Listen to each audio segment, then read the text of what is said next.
The views and opinions of the hosts and guests are their own and do not necessarily reflect the position of the management and staff of Guardian Network.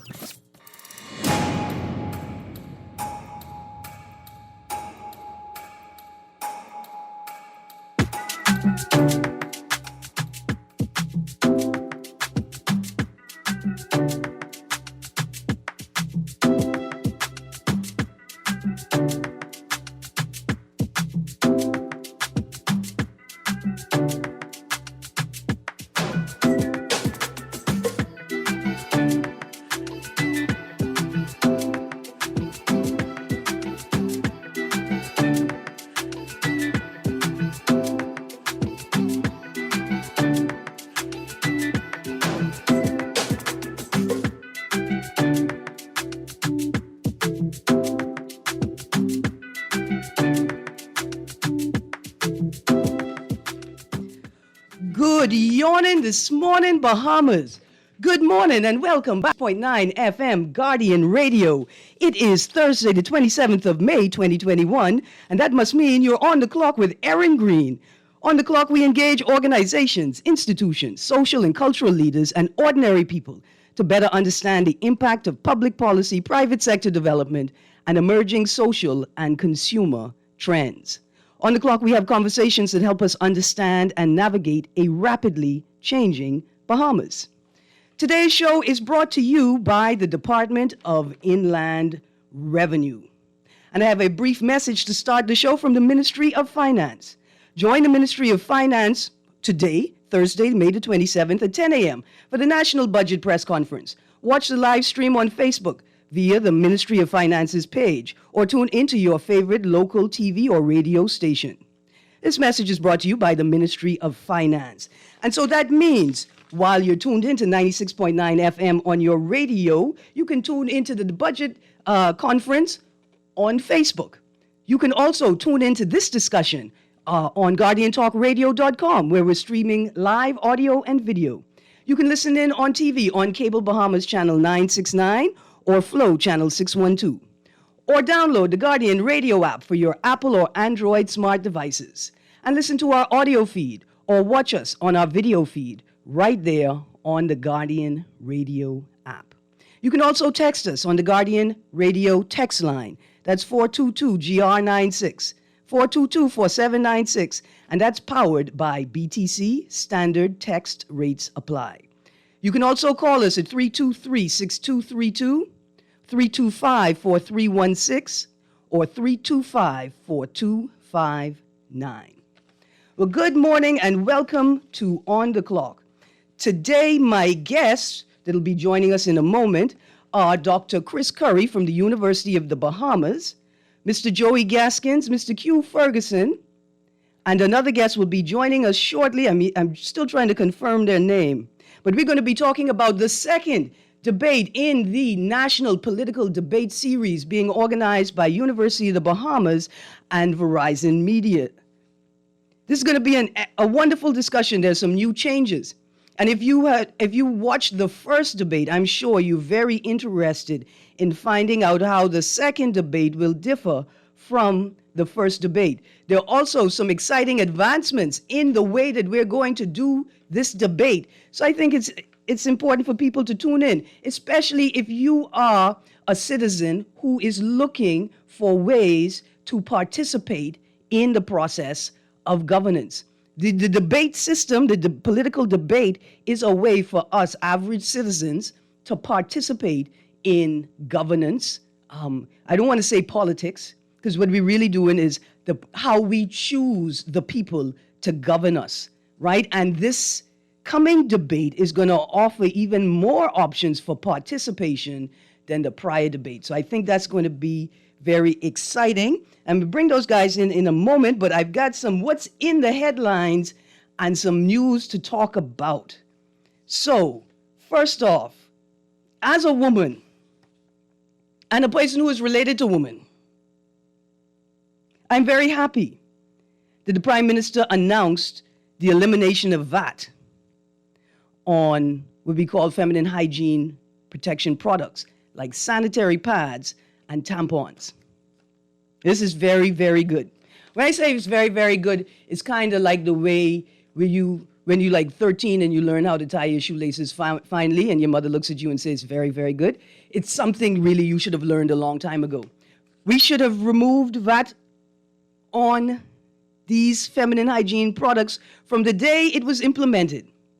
We should have removed duty long time. Imagine the vast majority of women, people with uteruses, have a menstruation cycle, and they issue blood from their body once a month and are still expected to function in society. And the amount of money that women have to pay for this basic, we call like amenity even, this basic product is exorbitant. And that's just people in Nassau, that's just women in Nassau. Wait till you go to the family islands and find out how much tampons cost there. It took you all too long to do this. And so it's important that you know that ain't nobody voting for you because you have finally done the right thing. This is what you should have done a long time ago. Don't dangle this like a carrot on a stick for us women.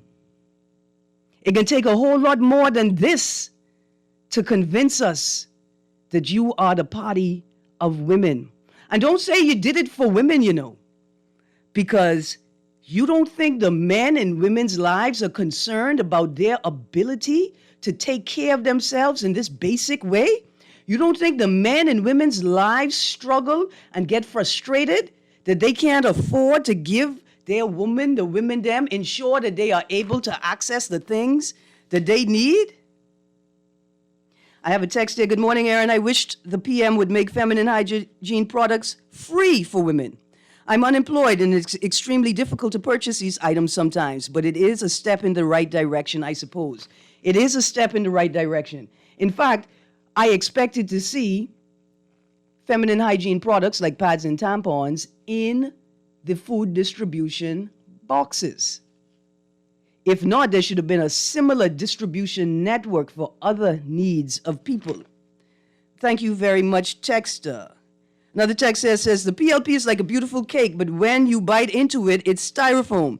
Don't be fooled by their facade, as they are only myth relative to good governance.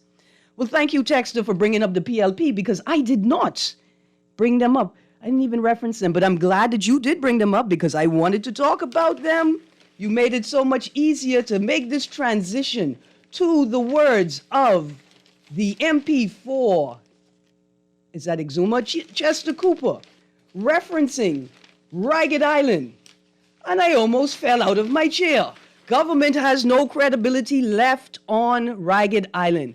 I'm glad you said government, Chester, because at least you potentially recognize that the government is the right word. Both the PLP and the FNM have lost credibility on Ragged Island. It gone. It finished. In fact, both the now Prime Minister, because he wasn't Prime Minister at the time, and the Deputy Leader of the PLP, he's now the leader of the PLP, both of them have made remarks, and I'll paraphrase, to suggest that it is a prudent policy to allow foreign direct investors to come in and develop far-flung family islands. Maybe you don't remember your now leader saying that in the midst or post a devastating hurricane in one of our southern family islands. None of you have any credibility left on Ragged Island. You don't listen to the people of Ragged Island. You don't listen to the descendants of the people of Ragged Island. You don't listen to regular Bahamians. Who y'all listening to? Have you stopped even to consider the tremendous archaeological value, the rich history embedded in the soil and rock and limestone of that island and what it means for the country? It's almost as if all y'all think about is yourselves and your political agendas. And LOI do believe that that may be the case. In fact, LOI, I'm very concerned about MP Kwesi Thompson. I had the fortune of seeing a picture of Mr. Thompson yesterday holding the illustrious red box. And this young man, and I have to call him a young man, because first of all, he is a young man in this game of politics. As young as me, I probably a little older than him, but maybe not. This young man is holding that bag, that box. Sorry, we like to call it a bag. You all like to think of it as the bag, actually. You holding that box. And all I see is a little boy. If I were you, I wouldn't let them put that box in my hand. I wouldn't touch that. As far as I'm concerned, that's Pandora's box. And have you asked yourself, why are you the one holding it, Mr. Thompson? Yeah, you thought about that? Why he let you hold the box? I don't think he won't hold it. I think you want to be as far away from that box as possible. And since we're talking about optics, right? Because yesterday I referenced that beautiful picture from the BCPOU meeting. And it was beautiful because it was rich with meaning, right? There was a lot that we could read from it. And in the same way, Mr. Thompson, I want to point out two things to you. I want you to look at that picture and look at the other men in the picture with you and ask yourself, are they smiling? They are not smiling. You know why? Because that's the most important picture they're going to take in their careers as politicians. A picture with their hand on the box. There's no time for smiling, sir. Don't let this political culture consume you like it has done many. That's the people's lives, their livelihoods, their futures in that box. And you delighted just to hold it. Mr. Thompson, that's not a good look. Also, I would hate for you to be a pawn in a game of politics. Putting that box in your hand is like putting the box in the hand of Grand Bahama. It almost felt like you were, not you, but the competent authority, that their prime minister was writing a letter to Grand Bahama to say, see, look how important you are to me. I let you touch the box. I let you carry it in to the building. It's very important that we don't let optics in the political culture consume us, Mr. Thompson, dear Bahamians. Also, look at the picture on the cabinet steps. Not the one in front of the House of Assembly. Not that one. That's a good one, you know, but not that one. Look at the one in the front of the Guardian, because it is similar. Not quite the same, but similar. Look how they're lined up. Look at the power brokers. Look at them walk into the House. All of that is telling. All of that is very, very telling. And LOI do believe we need to pay attention to it. LOI hope you understand what I am saying. I got another text here. Chest and Brave are playing politics and doing too much. It's time to retire them. They are desperate for power. Keep them out. The FNM will make Ragged Island shine again. Oh boy. I don't know if the FNM have enough paint to make it shine again, because that's all they seem to be doing is prettying things up. I got a couple more texts here I'm going to read. I'd advise Bahamians to take advantage of the incentives that's in the budget. Don't allow politics to blind your judgment. Don't mind those who are criticizing and looking for cheap political brownie points, because you too miss out on these opportunities. The budget yesterday shows that this government is interested in giving Bahamians a hand up instead of a hand down. Teach a man how to fish instead of giving him a fish daily. The PLPs believe in borrowing monies and giving out loose contracts to appease their supporters. Thank you very much, texter. Teach a man to fish instead of giving him a fish daily. I would suggest what we do is we teach a man the value of owning a boat versus a car in the largest archipelago in the region. That's what we do. We teach him the value of a boat. We teach him how to maintain the boat. We teach him what to do with it. Because surely once he is immersed in his natural environment as an islander, he will quickly learn how to catch fish. That's really what it is, texter. I like what you did there, but let's do it better. Right? Sure, take advantage of the incentives in the budget. You know why, Bahamians? That's your money. That's your money and your things, and you take advantage of it no matter how you intend on voting. Don't let anybody suggest to you that because you took advantage of an incentive offered by a particular administration that you're beholden to vote for them. That's your things. And that's your money. Another text, why isn't Eleuthera on the free trade zone list? I don't know, that's very interesting. It could be because Eleuthera, having been left in the wilderness for many, many years, decided to begin to govern itself and create infrastructure and mechanism that serves Eleuthera and the people who want to be there. And maybe that's why. In the same vein, I say to us, let's look at Eleuthera as a model for those of us that are considering doing the same thing. Another text, Erin, the PM's feminine products move, though a good thing, is but a political thing. I think you know that already, though, and what LOI mean. LOI can't believe you don't know what LOI means. Do you remember when the now, was he Minister of Health? Wasn't part of the PLP? And he apparently was responsible, or maybe not, because we never found out.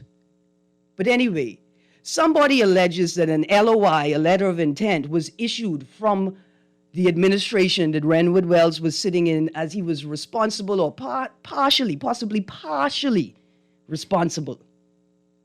Yeah, I don't think he was all the way in charge. He's partially responsible for some things in that particular space. And it was alleged that an LOI was issued. And the current government, FNM administration, took that man to task. And the PLP to task over this LOI. And then I woke up one morning and all of a sudden, Renwood Wells was a member of the FNM. And LOI couldn't believe it. And LOI still don't know how he became the Minister of Health.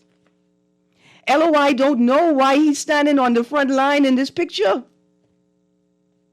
with such a, heavy allegation over his head, except in politics, it's only an allegation if the opposing side lays it on the table. If ordinary, regular people who pay your salary if they do it, it ain't nothing to even worry about. So LOI want to remind y'all, and in particular, Mr. Kwesi Thompson, of how consuming and overwhelming the political culture could be to the point where it could destroy your personal and professional integrity. And that's what LOI mean. Another text, from May, deodorant and other hygiene products duty-free, but they were not VAT-free. When the going gets tough, make your own hygiene products, which can be made by hand. You can use old cloths or cloth diapers. Cloth diapers are duty-free. And you know what? This is an interesting point. I had a conversation yesterday afternoon with an older Bahamian that grew up in Jamaica for a short time about it, right? So we have two different sort of living experiences happening that he was familiar with at the same time. And he was relaying to me how that is what poor people do. And in fact, you go to Cuba right now. You could go to Cuba right now. And women are making what they call blood cloths, right? That's where the term that we don't say on radio came from. They're making their own sanitary products. But I'm going to be honest with you, it is 2021. And there's a whole bunch of people lined off in this paper who get paid to govern. And not one of us women going to sit here to consider making by hand sanitary pads while they sit in that House of Assembly and in the cabinet building doing a poor job, getting paid their full salary, living on the memory of 2 and 3. And I remember the judicial meeting where they had 10 meets. And you telling me in 2021 women should be happy for life and just go back to making sanitary pads with cloth? Y'all want to shut this whole country down, eh? And don't think there wouldn't be men behind us ready to help. They'll be there. What a ridiculous idea. And see, Mr. Kwesi Thompson, that's why you need to be careful of what you let people put in your hand. Sitting right there. You should have let Mr. Bannister hold that. For he is responsible for that too, in case he forgot. Good morning. Bahamians need to see past party politics. No. See, that's like saying you need to see past color in the issue of race. You need to see party politics clearly. You need to delve in it to understand it and then deconstruct it and shift it entirely. If you continue to ignore it, like white people keep telling us, and ontologically white people keep telling us to ignore race, it's not real, I don't see color, on their way to the Holocaust Memorial. No, you don't ignore it. We need to see it for what it is. Most importantly, so we could understand the role that we play personally in it, deconstruct it, burn it out of ourselves first, and create something that is worthy of taking part in. Erin, under Papa, I did not know Kwesi could have speak. Anyhow, is Minna's cousin trying to cover for Minna's flaws? I didn't even know Minna's had a cousin. I can be honest with you. I have no idea. Erin, this budget sounds like a fairy tale. If economy has not grown much over 1%, it could magically grow to 4% in pandemic. Wishful thinking helps. Galvanized votes must be. I got you. Wishful thinking helps galvanize votes, maybe. Hope does galvanize votes. Trust me. The F&M removal of VAT on female products and additional reductions are not campaign ploys. They are campaign promises. There is a difference. So does a promise become a ploy when it becomes obvious that they have no intention of fulfilling it? Or when they have the actual capacity to fulfill it, like they're actually in office now, and I could see they ain't going to do it. Because it's hard to tell the difference between a promise and a ploy in this game. Another text, Ms. Greene, even in Cuba, sanitary pads are free and in the rations given to families. I have used them before. The quality is great and made by Cubans. Man, look here, we have a Bahamian that has a company in the Dominican Republic making sanitary protection products for women, and you don't see them here in the Bahamas. One more text, and then I'm going to take a break, and I've got to get to my guest this morning. You learn something new every day on Guardian Radio. LOL. The blood cloth thing was informative. Look here. Thank you. I mean, the LOL, I appreciate it, right? But this is serious. Do you think that women are going to comprise over 50%, and maybe just slightly over, but roughly 50% of the population on the planet, and we're not going to talk about menstrual products and blood cloths and hygiene? In fact, thank you, Texter. See, let me tell you all this thing. We have a thing in this country. Like, in fact, we have a law in this country that says if you have a business open to the public, you're supposed to have a bathroom that is accessible by the public. But it turns out the places that have the longest wait tend to either have no bathroom accessible, wink, wink, banks, or they are virtually inaccessible because they are broken all the time or they are not clean. Imagine that. You go into the bank, you know you're going to be at the bank for a minimum of an hour, and there are no bathrooms. They say it's a security issue. The same way you could put ATMs on the outside of the building is the same way you could put a bathroom on the outside of the building, but still secured.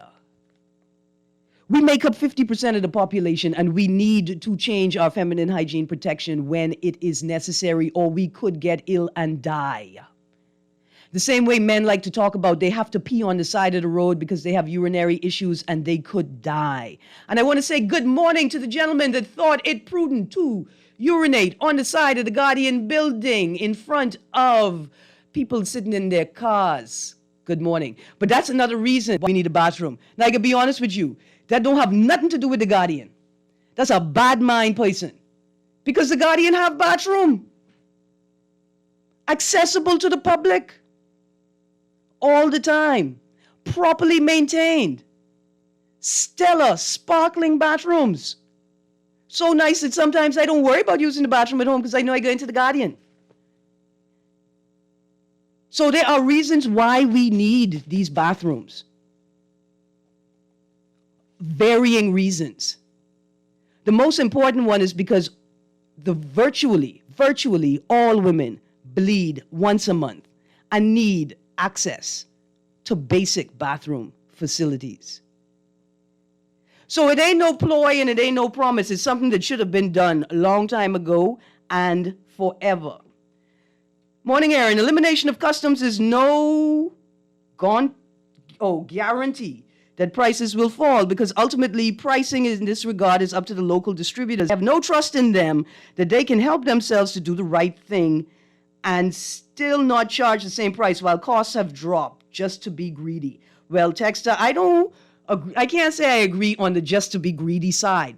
What I can say is this, though. You're right. Without regulations, right? Without legislation and provisions to regulate the end prices of items, then who knows what's going to happen. So I'd like to see that as well. Thank you, Texter. I read the text. Love you and your show. Well-educated, strong Bahamian woman gives us hope. Thank you. Thank you very much, Texter.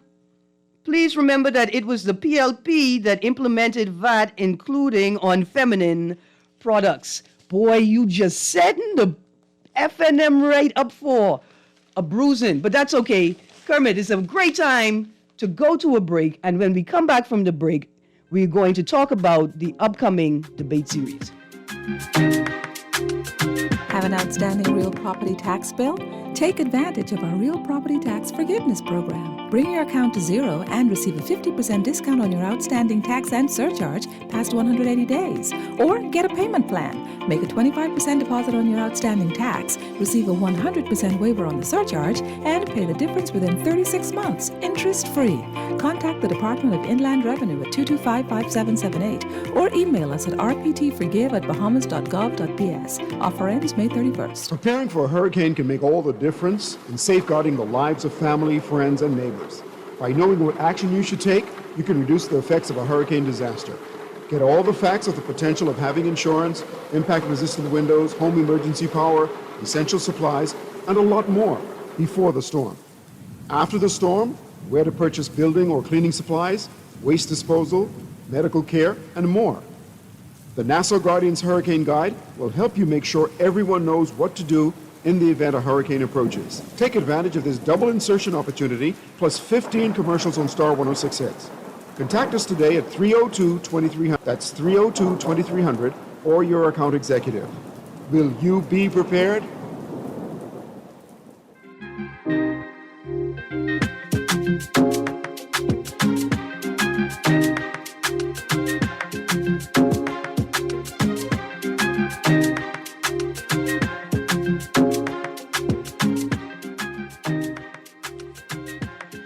Good morning and welcome back to Guardian Radio 96.9 FM. You are on the clock with Erin Greene on this Thursday, the 27th of May, 2021. I don't have much time left, so let's get into this brief message. Save on your real property tax. Bahamian property owners can now take advantage of waivers on their real property tax in one of two ways. 1, bring your account to zero. Or 2, get a payment plan. Foreigners can receive a 100% waiver on surcharge. This offer ends May 31st, 2021. And for further information, you can email rptforgive@bahamas.gov.bs or call 242-225-5778 toll free. This message is brought to you by the Department of Inland Revenue. Good morning, Dr. Curry and guests. How are you this morning? I'm great. Good. Have I lost my other guests? No, I'm still here, Erin. Good. I am so sorry that I kept you all waiting. Except I am not sorry because I needed to have that word. I do believe I needed to have that word with Mr. Kwesi Thompson this morning. But listen, to the debate. June 1st is the second debate in the debate series. Correct? That is correct. All right. June 1st. And what is the topic? What is the theme for the second debate? For the second debate, we're looking at COVID-19 and climate change. Awesome. And so I know that Mr. Gaskins may have to go. So let's get into that portion of the discussion. I know that this second debate is going to be different from the first debate for several reasons. You want to tell us why, Mr. Curry? Well, we're definitely going to have persons who are specialists or chairpersons of their parties. And I think I'm at liberty to actually give you the names on the air quickly. Okay. And then I'm sure you'd want to speak to Joy about the polling, and also Dr. Donovan Moxey, who is the president and CEO of Mobile Assist. So let me just run the names through you quickly. Okay. First of all, from the PLP, we have Dr. Melissa Evans. She actually is the co-chair of the PLP's COVID task force. Okay. All right. And then we have from the BNA, Dr. Carneal Farquharson. We have from the KGM, the leader of the party, and a doctor himself, Dr. Kevin King. From the BDM, we have Shameen Lindsay, a former Miss Bahamas and a candidate for, I think it's Freetown for the BDM. For the BCP, we have their chairperson, Dwayne Hyler. And for the COI, that's the Coalition of Independents, we have Erika Sands, who is also a former Miss Bahamas and the candidate for Killarney. Okay. Awesome. I'll get back to you. Joey Gaskins, good morning. Morning, Erin. How are you? I am good, thank you. Tell us. Good to hear your voice. Always. Tell us, what is new in the polling features for this debate? So, Erin, I'm on your show today, and thanks for having us to represent Open Current, which is the strategic public relations firm, strategic communication and public relations firm that I'm a senior partner in. One of the things that we specialize in for our clients, specifically in the work that we do around public relations and strategic comms, is gathering research and insights for our clients to inform their strategic work. So what we are doing in partnership with the University of the Bahamas and Verizon Media Group, Eyewitness News, and Mobile Assist is to recruit Bahamians from across the country to participate in live polling activities during the course of the debate. So Erin, you may know that we have an 18-seat call center at our offices where we do national polling, we do political polling, market research. What we've done is we've leveraged that call center using random sampling and our survey administrators to call 7,000 households across the Bahamas, random, recruit 401, I think is the last count, Bahamians through a very rigorous recruitment process, which includes, are you over 18? Are you registered to vote? Do you have access to television or streaming to watch the debates? All of those questions that brought us to a group of recruits that Eyewitness News and Mobile Assist and the University of the Bahamas can use as a kind of panel or focus group to ask questions during the course of the debates. So it's our hope that Bahamians see almost in real time how their fellow Bahamians are reacting to points being made during the course of the debate performance, and how that reaction may have changed, for example, their voting patterns, their support, or their interest in a particular topic or issue. And so that's how we are approaching the recruitment and research part of the debates on our side as Open Current. Great. Because when that young man picked up the mace or the thing in the debate, I was excited, right? I was like, okay. But then as soon as he threw it, I wanted to say, hey, buddy, listen, I wanted to write in right away and say, my man, you just lost 35 points. Right. I mean, this is one of the great things about doing polling, right? Erin, you started the show specifically talking about the removal of VAT on feminine hygiene products. Mm-hmm. Polling is useful, and this kind of public opinion research is useful to help understand public reactions to things like the throwing of the mace during a debate, or to serious policy issues like where should we be laying out concessions. Yeah. So again, we want to leverage our ability to gather those insights, which we do for our public sector and private sector clients, to aid in informing the way that we conduct these debates over the course of the next few weeks, starting with this first debate of the three on June 1st. Awesome. Very good. Right? Listen, I think this is awesome. Let me tell you why. Because we sort of tend to look at Bahamian vote and say, oh, they so foolish. Oh, they so silly and naive. Look, they vote for this, they vote for that, da-da-da-da. But I don't believe that's correct. I think our voters are more savvy than we think they are. I think we don't understand what motivates motivates them to vote. Yep. And adding another type of engagement with the voter may help us better understand the voter, as opposed to just turning around and saying, oh, they just consume. Uh-huh. No, I absolutely think I think all of those points are absolutely correct, Erin. I've been involved in polling, national polling, now through, it'll be 2 election cycles. But our polling apparatus, particularly through our partner company, Public Domain, has been doing this through 3 election cycles. And one of the things you learn very quickly is that Bahamians ain't stupid. Yeah. Right? Yeah. They are very much aware of what's going on around them in their environment.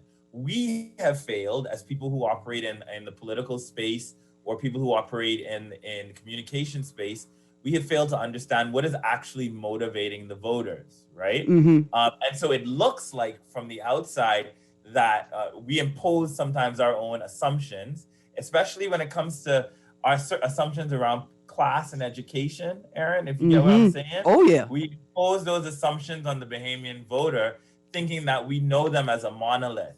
What you learn very quickly from polling, and you see this through the breakdown around demographics, for example, is that Bahamians are gathering, they are crowding around the interests that matter to them. They understand what is going on around them in their environment, and they probably have a better grasp on national issues than the people who are making decisions about those national issues. And you see that laid out in the poll, especially when you look at their reaction around certain issues as it relates to age, and income, education.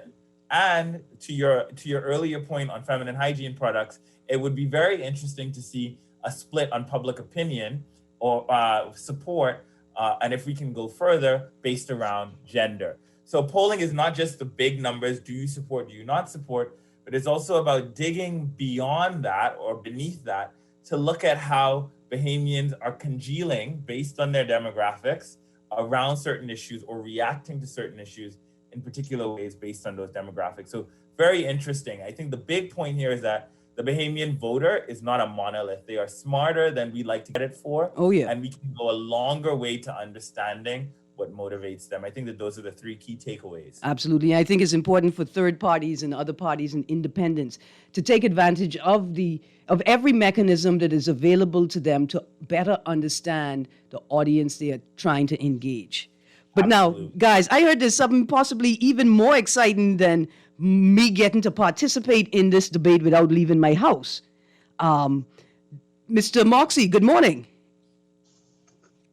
Good morning to you, Erin. How you doing? Thanks for having me on your show. Yeah, man, Appreciate absolutely. Good morning. So what does Mobile Assist bring into this debate on June 1st? Yeah, we have, in keeping with the polling, we've been partnering with the University of the Bahamas now for a while. And so what we're doing is we're giving everyday rank and file Bahamians the opportunity to participate in polling as well. As Mr. Gastons would have outlined, he's got a focus group that he's working with. And what we're doing as part of this particular event is we're providing a polling platform through our Mobile Assist application, where every single Bahamian, all you need to do is download the app. It's free. And then once you've downloaded the app, there's no need to register. You can go ahead and take the poll. And so we would encourage every single Bahamian to let their opinions be counted. Okay. So now let me ask you a question. I'm a human rights advocate, political advocate. Is it possible for me as an individual to gain access to the data that you are collecting and producing? What we do, because we're working in concert with the University of the Bahamas, all of the polling data is provided to Dr. Curry for he and his team to conduct the analysis. Okay. And with respect to making that data or the details of that data public, that's entirely up to University of the Bahamas. I'm sure they will make their decisions with respect to how they publish or when they publish that data. But obviously, Dr. Curry can answer that question better than I can. Absolutely. And we don't need to get into that now. Once I know it's going to the university, I'm sure that they are going to collate it or put it together in a format that is easily digestible by the wider public, but also suits a specific academic and public purpose, right? Like, we can go to the university and get it. I put out a call for papers for my School of Social Sciences colleagues to in fact analyze the data that's been provided by these three polling companies, Intel, Island Current, and of course Mobile Assist, collating all of that together and of course making sense of it in an op-ed, which we hope the university will, in the first instance, publish. But secondarily, we would want it published in one of our dailies, certainly. So the university is going to be doing that in the near future. All right. So now listen, a little birdie told me that maybe it's possible that if I watch the whole debate on June 1st, that I'll have an opportunity to decide who is going to be on the debate panel for the next debate. And I already know I want to see Carl Culmer and Fred Mitchell tag, right? Like in a tag team match. So they're the first two, and then Brave Davis and Hubert Minnis, right? So Minnis and Culmer in a tag team match against Brill. That's who I want to see. Is this going to be possible? Well, what we're doing is, remember, we have 4 thematic debates. Yeah. And while it was our hope for the second one that we would have chairpersons, we altered that based on the feedback we got from the parties, where they felt because of the nature of the topic, COVID-19 and climate change, they wanted specialists to debate. So we tweaked our invite to include both chairpersons and specialists or specialists. And so that's why you're seeing the lineup we have, which I think is an excellent lineup for the second debate. The other thing I want to say is what we did for this debate was we actually polled the Bahamian people, and we used both Intel and Island Current to determine the rankings of those top 6 parties. You know, there's 11 parties registered in the Bahamas. Mm-hmm. And so we actually allowed the Bahamian people to determine who got put on the stage. And it just so happened to turn out the top 6 were the 6 that also debated in the first debate. And so the data from the polling actually verified what we as a committee kind of already knew. But we wanted to make our decision-making based on data and analytics rather based on just a supposition or an opinion. And that's what we're so happy about. And we can use this sort of polling to move forward with our strategizing for the third and fourth debate. Awesome. That is wonderful. Now, I'm going to throw this question out there just in case anybody who is on the Zoom call can answer. We know that the question is, do you still register to vote if the government is using the past register, i.e., if you've not moved into a new area or you're not a new voter? So if you have a voter's card already from the last election, do you need to go back in to register again? My understanding is no, as long as you have a 2017 voters registration card and you haven't moved to a new constituency or you haven't been displaced because of Dorian, you can still use that old voter's card. All right. If it's been tampered or damaged, or you've moved to a new voter, then that would be subject to change. Okay, but like if I came into a massive inheritance of, say, like 1,000 mango trees, the changing of my economic status doesn't mean I have to come in and register again, right? No, but I would hope you would share those mangoes. Boy, look here, I don't know. I will share them because I'm afraid of pinches. And you're never too old to get pinched by people who love you. Bahamians, don't never forget that. I see we got a call on the line, guys. Kermit, let's see who this caller is. Good morning, caller. You're on the clock. Hello. Good morning. Morning, Ms. Greene. How are you doing this morning? Oh, I'm good, thank you. How you do? I am great, and good morning to your guest. Ms. Greene, I want to ask, I think that's Dr. Curry? Yes, sir. I want to ask him something. Okay, as a Bahamian in this country, when it comes to, in particular, young people, why is it that if you have, persons, political parties, well, as I understand, there are only 3 registered political parties, but parties, why is it that the leading government party refuse to send even a young person if you believe in these young people and you want these opportunities for these young people, why can't you send someone that you feel confident enough to represent the young people of your party and also to represent the young people of this nation? That's one. Why is it that you're the leader of a country? You're the leader, you're in the second or the third in command, you're the first, or the brigadier general, whatever you call yourself. Why is it that you don't feel fit, that you cannot stand up and talk to the same people who elect you to be where you is, to be the leader? Why you can't see fit to stand up and answer questions? So what do you want persons like me to have? You know, the first thing kicks in, Mr. Curry, conspiracy theory. And when conspiracy theory kicks in, persons who support wants to get mad. But if your leader has nothing to hide, to say, why can't he stand up and defend his party or defend himself in a debate? That's a serious question. It is. Because if you cannot stand up and answer questions, right, I don't think the people who, when you come to their door, they should answer questions too. Thank you. Have a good day, y'all. Yeah, man. Thank you. Dr. Curry. Let me try and answer that by using some statistics. So Intel Key had a very interesting statistic. They asked the question about the impact that the FNM not attending their debates would have.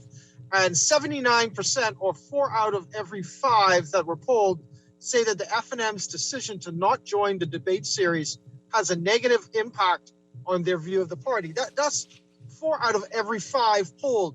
And that's not a small sample. That's a 429 total respondents. I will also show you by same sort of data from Intel that the question about who they wanted to debate is interesting because the PLP and the PLP and the DNA has benefited from the debates. Not only was the PLP's Justin Smith determined to be the winner by polling from the last one, but the DNA and the PLP are the top of the top 6 that we polled for who we wanted to see debate. The FNM is in 3rd place. So even though our national polling suggests that the PLP and the FNM are ahead by a count of, I think, 36% to 33%, and the DNA is around 10%, as it relates to who they want to see debate, it seems that third parties like the DNA are doing much better. But it also shows very clearly that the FNM is losing out by choosing not to go to the debate. Mm-hmm. Their numbers are down. They're now at the same level as the DNA as it relates to those polls that we've taken nationally, and it suggests that 4 out of 5, that's a very difficult figure. 79% Bahamians feel that the FNM's decision not to have a negative impact or impression on how they think about that party. Oh yeah. And this is why we need to do more polling. We need more data. We need more statistics to analyze, right? To get a sense of what's happening. My reading of it is slightly different because I don't have no data. I don't have no numbers, but I would say because the political culture dictates it, right? Why would you answer questions if you already the boss? You only answer questions when you're trying to be the boss, right? But that to me seems like a very authoritarian and dare I say arrogant perspective, because you're basically turning your back on the people and the premier tertiary institution of the Bahamas that has invited you to participate in what I could only see as a deepening of democracy. Yep, and considering the degree of oversight the government still has for the university's failure is the government's failure. I want to say to Bannister, you're responsible for that too, sir. Minister of Work, see if you could get it to work, the education to work. And let me just say too, like, you know, our polling is not biased per se, because we have had, like, Joey would have took a lot of time talking about how he whittled down his calls from 7,000 down to 401. That's to get the most independent, neutral persons involved in his focus groups. Dr.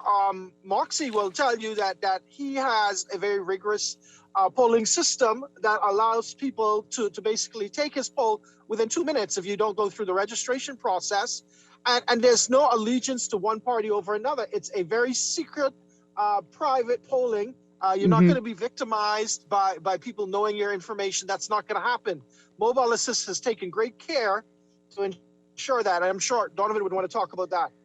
Yeah, our polling, thanks, Dr. Curry, our polling is completely anonymous. All the data that's collected does not personally identify anyone in terms of who you are, your phone number, your name, your email address. None of that is collected. And like I said earlier, all of that data that's collected actually belongs to the University of the Bahamas. So we turn experts then will analyze that data. And so for us, we created a very simple, very easy, very anonymous process. And it's one in keeping with allowing all Bahamians to be able to participate. And so it's a free app. You download it. There's a button right on the home screen that you tap, and you can take the poll immediately and get it done within 2 minutes. Absolutely. And I know that Bahamians will value that anonymity.